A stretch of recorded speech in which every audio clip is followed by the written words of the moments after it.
a lot of what makes a company like Rappi successful is knowing how to pick your battles.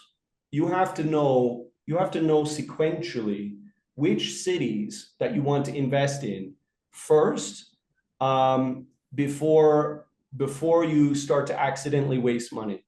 One of the big advantages you have with a company like Rappi is that you're able to focus growth capital on only a few select metros at a time. And that's how it should be. You can't do scattershot investment because that's going to be wasted. So that's a quick overview, I think, of some of the strategic considerations at Rappi.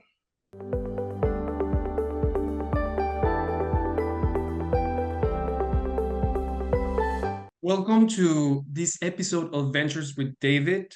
I have the pleasure to be joined by James Rolfsen.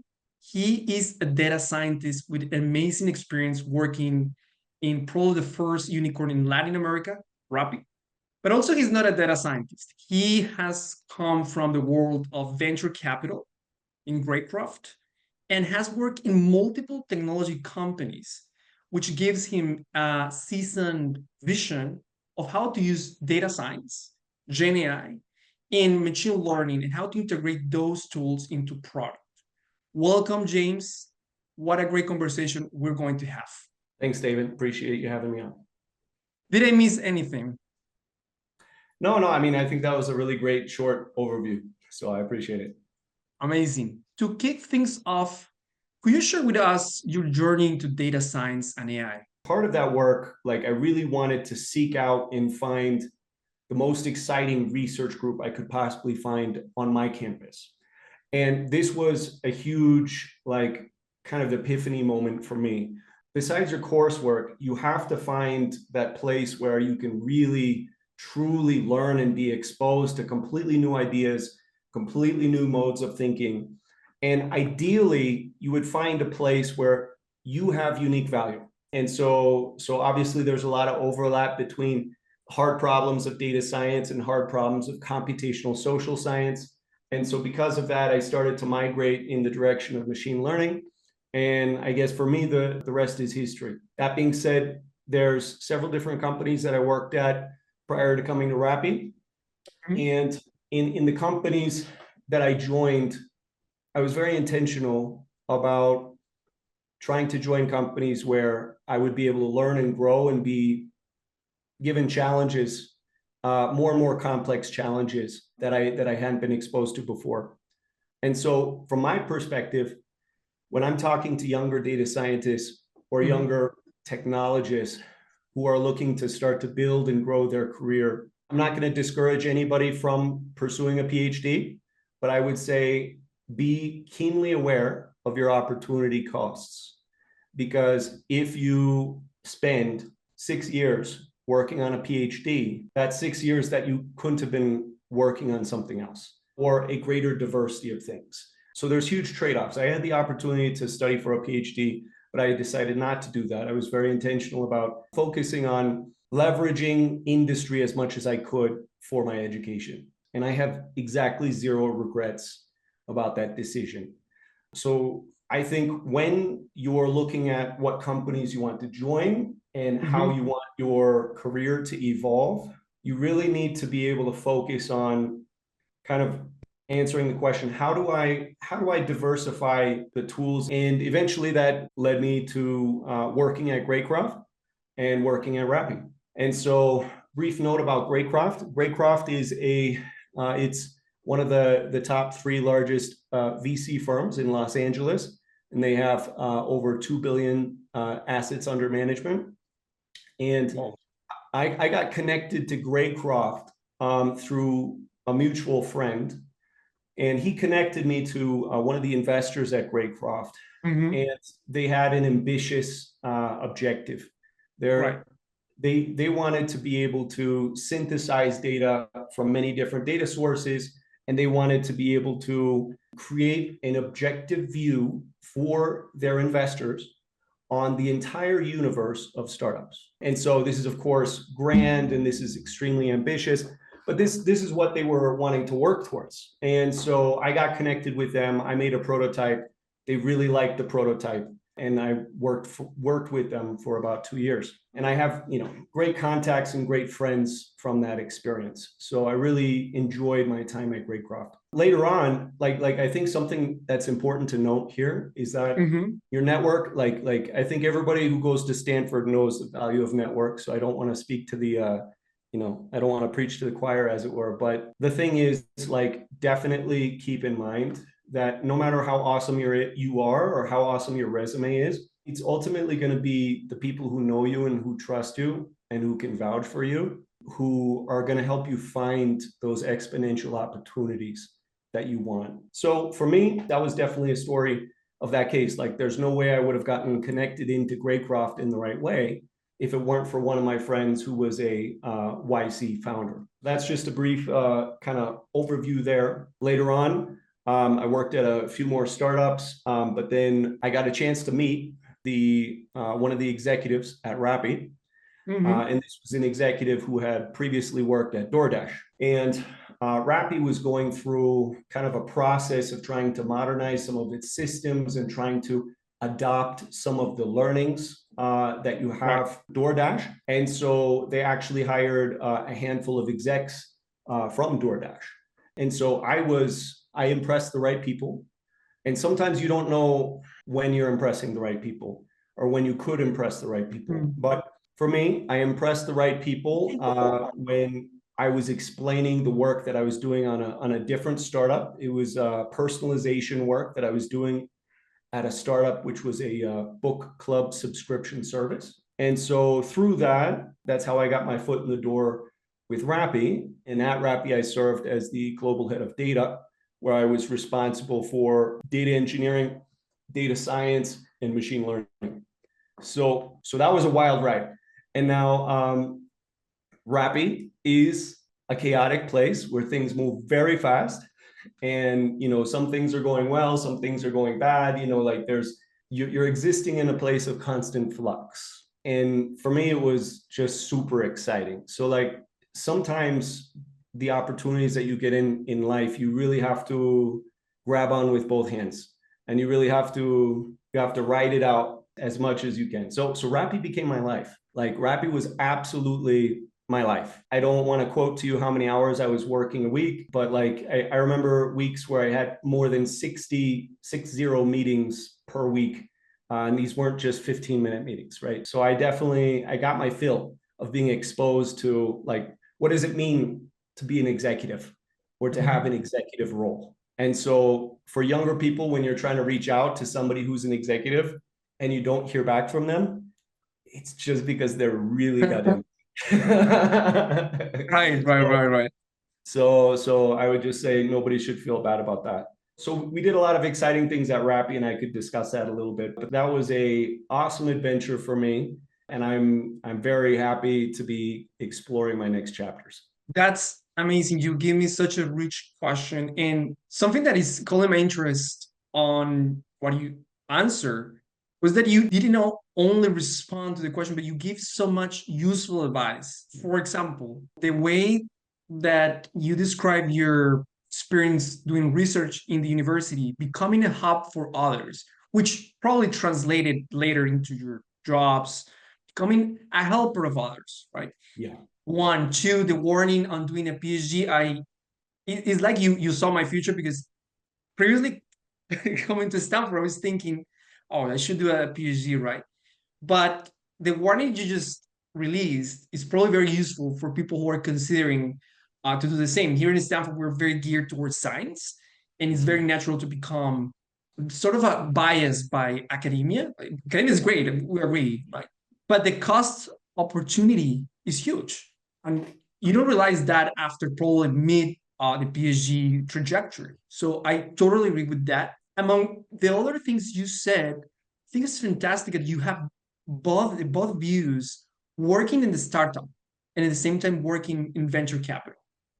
And definitely I do believe that to be good in either, right, either or in as an investor or as an entrepreneur, you need to have both, right? It's very difficult to, this is going to be polemic, but it's very difficult for me to kind of believe that a venture capital is good if this person doesn't have any experience creating something. So Yeah. That's amazing, James. And I really appreciate such a rich answer. You say much more that deserves to be dissected, but I want to go ahead with the data science Yeah. questions because I'm super curious to ask you the following.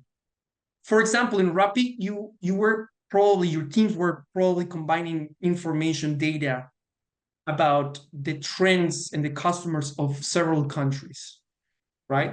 What was the most important thing that you were focusing your attention on to provide a product that responded to the needs of each market?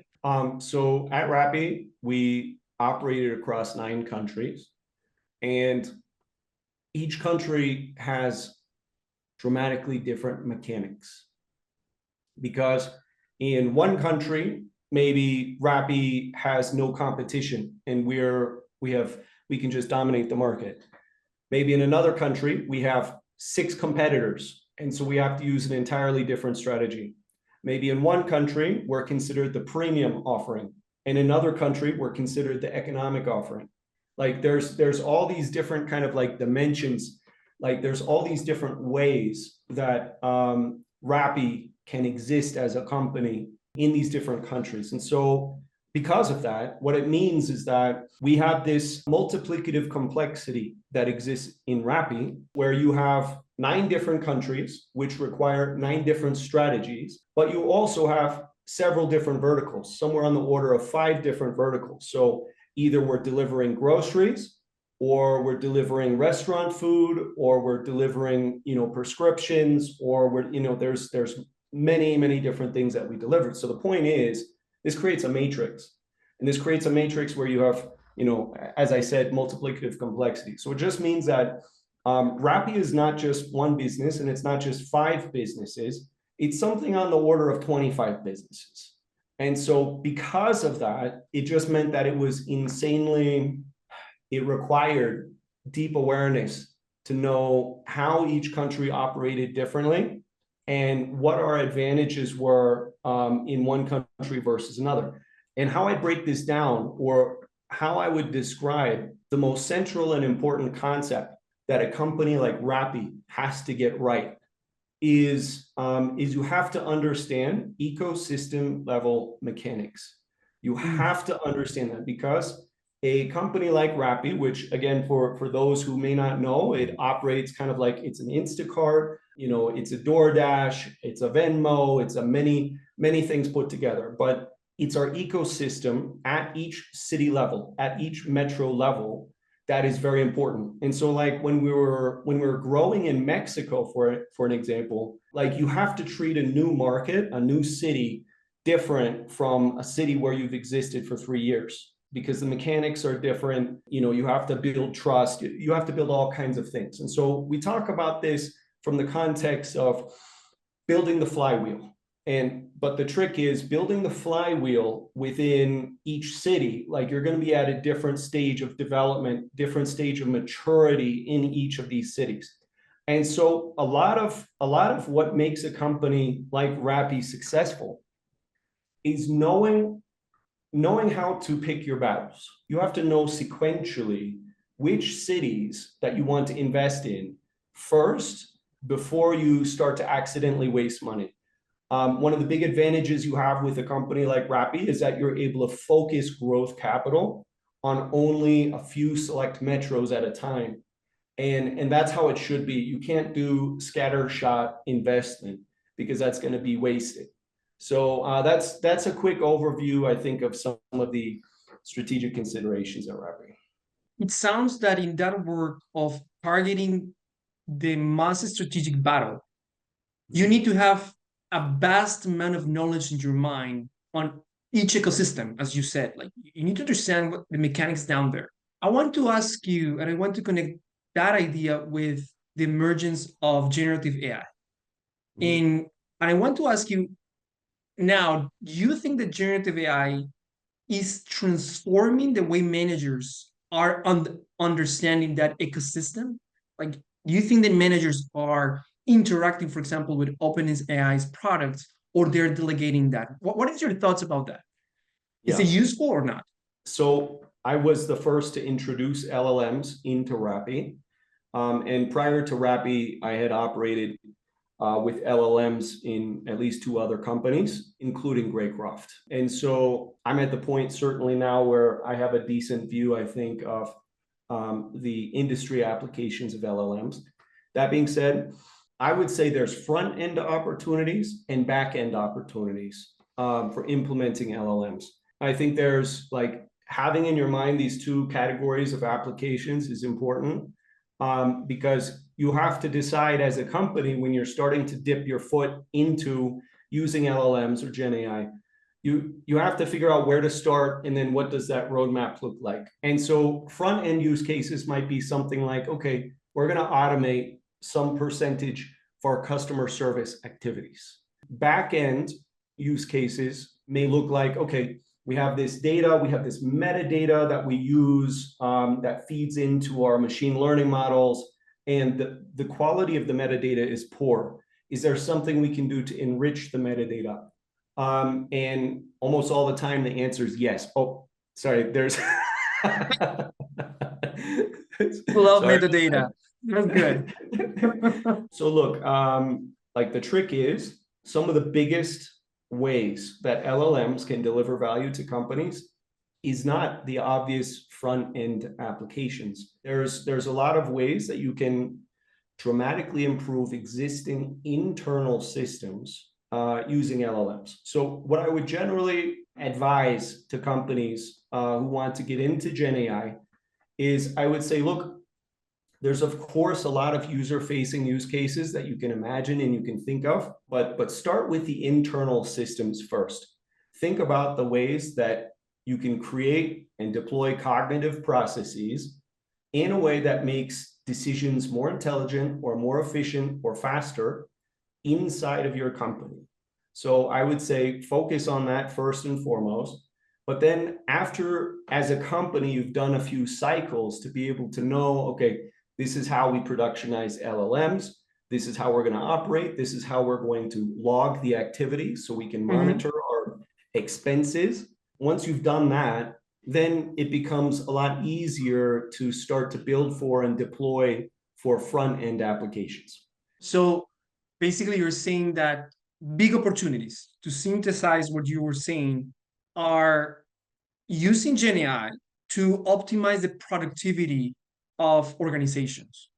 Right. I heard a lot of, related to what you're saying, I heard a lot of RAG systems to not only reduce hallucination, but also to help organizations improve the learning curve of many employees and kind of get the knowledge flowing across the organization.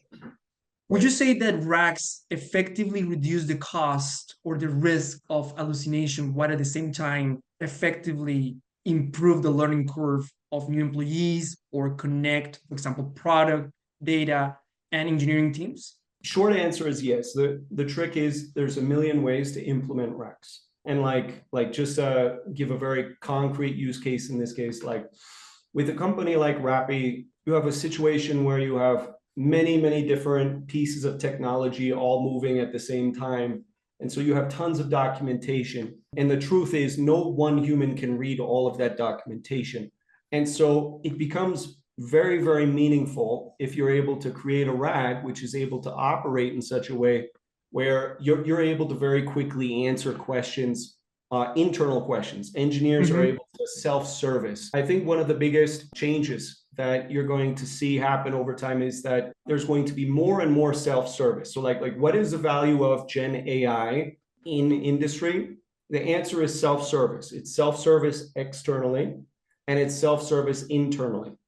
And so, and what we're going to see more and more is we're going to see that people are less dependent, like in a mandatory way, on other humans, because AI is helping to support them in answering questions that they would otherwise have to rely on another person for. And that holds true both for internal engineering as well as like external customers. So I think, like there's a couple ways to look at that, but I actually think it's fairly beautiful because if you think about it, it means that everybody is to a certain degree liberated to be able to build and engineer or create or write or do whatever they want with much greater velocity, having to be held back necessarily by waiting on somebody else to do something for you, or waiting on somebody else to reply to an email, stuff like that. And so I think we're quickly emerging into an age of human independence, which has been enabled by AI. That responds my question. And while you were talking, you were saying that basically the systems will allow a greater level of independence of engineers. A question that I often ask to senior leaders like you is how to enable collaboration in data science teams where we tend to work in silos. As a data science, we tend to work on our area. How you enable that collaboration remains still on the table as important if we're going to have tools that at the same time increase independence and probably silos? Yeah. Silos is a very real problem. And for all the great attributes that Rappi has as a company, there's definitely silos which exist there. And it's hard to have a company of 4,000 people and not to have silos. Like it's just going to happen. You know, as soon as you have a company above 200 people, you're going to have some silos. That being Right. said, I mean, I think it's an excellent question because silos create some opportunities, but mostly drawbacks. And in the case of data science, I think what's very important, even if each team has their own missions and they're completely separate missions, completely separate goals, completely separate objectives, I think it's very, very important to create a form of connective tissue between the teams that allows teams to have awareness of what the other teams are doing.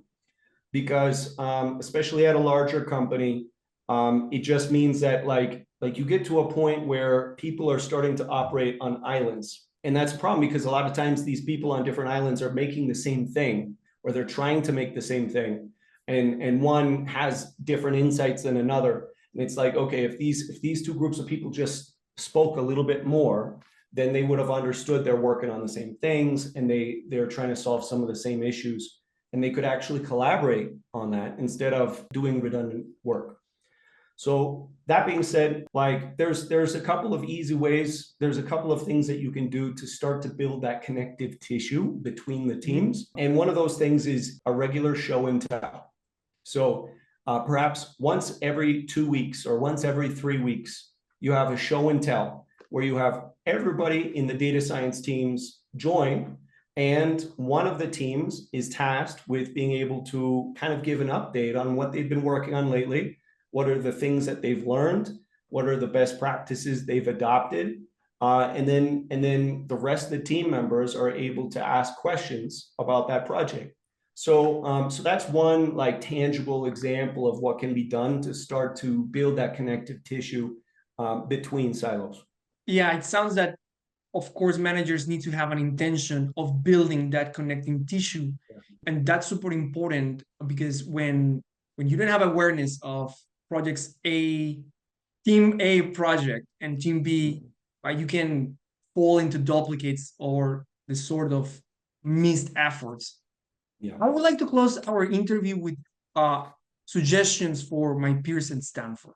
And I would like to ask you first, somebody who wants to innovate with LLMs, somebody who is right now building a product, what will be your suggestions in terms of what to pay attention to? We have these type of things, but Yeah, prioritizing is difficult. What would you say to them? I have a lot of things to say, but I'll try to be brief. So first of all, pay very close attention to any engineering that revolves around chain of thought, because we're going to see more and more and more conversation around chain of thought processes. Now, for somebody who may not be aware, chain of thought processes like works in this way, where everybody's used ChatGPT. Everybody knows what it's like to get a response. The trick is sometimes those responses, when you read them, sometimes you might think, okay, the LLM didn't think deeply about my question, and I wish they would have thought more deeply, you know. And it's kind of funny for us to even say that because it's matrix multiplication. So the LLM doesn't think more deeply about one problem than another. But like the point is, this is the feeling that you have as a customer, right? But in the case of chain of thought or chain of thought engineering, I might say, it's about not just having a single cognitive task or a single prompt and response. It's about actually sequentially constructing several different cognitive tasks together to build what I would otherwise call a cognitive engine. So this is what chain of thought is meant to kind of like represent. The beautiful thing is that chain of thought doesn't just have to be A, B, like it doesn't just have to be sequential. Mm-hmm. You can have loops and you can have subroutines. You can have all kinds of different functions. And so it's actually a very kind of beautiful space. So number one, pay close attention to anything related to chain of thought, because there's going to be more conversation about that. Number two, there's specific technology that's emerging right now, which is going to greatly enable more and more chain of thought processes. Mm-hmm. And it's called fast inference. And fast inference is probably one of the least sexy names for technology, maybe, but in this case, all it means is that LLMs are now being engineered, or should I say hardware is being engineered, new chips are being engineered specifically by Grok, and I don't mean Elon's Grok, I mean Groq, and by Cerebrus. And when LLMs run on these chips, they run somewhere on the order of 10 to 20x faster. And now what does that mean? That means you get a long, detailed response instantaneously. But like to a lot of people looking at this in the short-term way, they might say, okay, well, how is that a big deal? Like if it's giving me the information faster than I can read it anyways. So how is fast inference going to be transformative? It's going to be transformative because it's going to allow very complex chain of thought operations to occur in a reasonable amount of time. If you go to this new version of ChatGPT with o1 Preview, if you use that, what you'll see is that a lot of times the LLM will take a whole minute or maybe 2 minutes to be able to process your request. And so you get a higher quality response, but it does take more time. So the question is, like, as you start to make these cognitive routines more and more complex, it just means that you're going to be pushing your limits more and more in terms of what downstream users are willing to tolerate. But fast inference is going to allow this to continue to grow for the foreseeable future. So these are some of the things that I would pay attention to. Also, I got some really fantastic advice from an executive from Facebook, and I'd like to share that and kind of reflect that a little bit here. It is very dangerous for people to try to be competing directly with the companies who are building LLMs. And when people are thinking about building companies, making companies, like this logic, this analysis should all be around what is the application? What is the unique application? Because ultimately, you're going to have companies continue and even like nonprofit or individual like labs that are building LLMs. And so like building a better LLM has almost become a rat race. And so like what people should really be focusing on now, like we're already at the point where we've achieved substantial cognitive surplus. And so the question in my mind is, how are we using that cognitive surplus? What are we applying it to? And what you see time and time again is that the evolution and the application of this technology is limited fundamentally by the limits of human imagination. So literally, like we just need to be better at imagining and then better at executing. So anyhow, the last thing I'd say there is form factor. Form factor matters a lot. Something I found interesting when I was watching an interview with the CEO of Perplexity was, everybody talks about wrapper companies and like, oh, that company's just a wrapper on GPT, et cetera, et cetera. And I love the response that he had to this, which is that, well, most companies in this world are effectively wrapper companies. And so he went on to explain his perspective, but he wasn't like dodging the question, like, isn't Perplexity just a wrapper company? And he said, yeah, but like everybody's a wrapper company. And if you think about that deeply, you'll see it makes a lot of sense. That being said, the question is, what is the, like, is it a thin wrapper or is it a thick wrapper? And so the question is, what is that engineering that you're doing on top of that thing you're using, you're leveraging? What is that additional value that you're creating? And is that additional value big or is it small? Because if it's small, then somebody else is going to be able to engineer the same thing in a weekend. If it's a deep or thick wrapper, then it's going to be much harder for somebody else to replicate, especially if the nature of your company leverages deep context or deep data that is very context sensitive and proprietary. So that's kind of like a whirlwind of suggestions that I have for what people should keep in mind if you are wanting to get into LLMs. Personally, based on your answer, just give me a map of war on how to position my product. I'm also building, I'm also into the hype of entrepreneurship. I love it. And you just gave me a key to know where my product stands in terms of not competing, as you correctly say, with these big corporations, rather than to be scrappy and identify where I'm going to put it, what is going to be the application. I really want to thank you, James. I would love to ask you more questions, but I understand you're super busy. And I would like to ask you on behalf of all the people who are going to be seeing this podcast, probably we'll be talking soon about any of those innovations, and I will be calling you to ask you more inquiries. Thank you so much, James. For sure. Thanks for the time, David. Appreciate it. Absolutely.